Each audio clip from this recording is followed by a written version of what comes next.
In this video, I'll show you how to turn on Find My on your M4 MacBook Air. So the first step, you need to go on the top left corner where you see the Apple logo, click on it, and then select System Settings, the second option. For this to work, you absolutely need to be logged in into your Apple account. If not, you won't be able to turn on this feature. So over here, you should see your name appearing with your photo. Click on it once. On the right side, you're going to have multiple options. The one that you need to click is iCloud. And then you need to click on See All, this option right over here. Then you should select Find My Mac. Currently is off.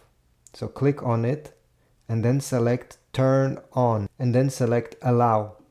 You'll need to type the password of your Mac computer, not the password of your Apple account. Then click OK. Now you see over here it says Find My Mac on. Perfect. Now all you have to do is to press Done and exit everything and it will work. Now it's very important to test it out before because there's a chance that you need to change another settings if it doesn't work. So how do you know if it works?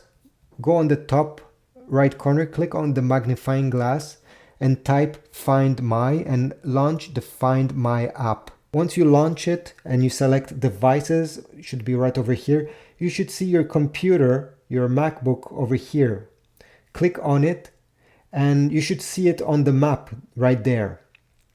If you do not see it, or if you have a message that is saying location services off, you still need to change a setting to make it work fully. So let me close this.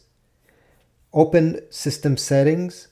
So Apple logo, System Settings. And then over here on the left side, we need to go down until you select Privacy and Security.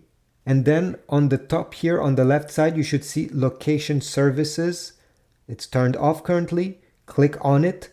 And then turn on Location Service and then select Find My. Turn it on for Find My. And now Find My will fully work on your MacBook Air M4. It's very important to do this step. So thanks for watching. I hope my tutorial was helpful. If so, comment down below, subscribe, like, and I'll see you in the next video.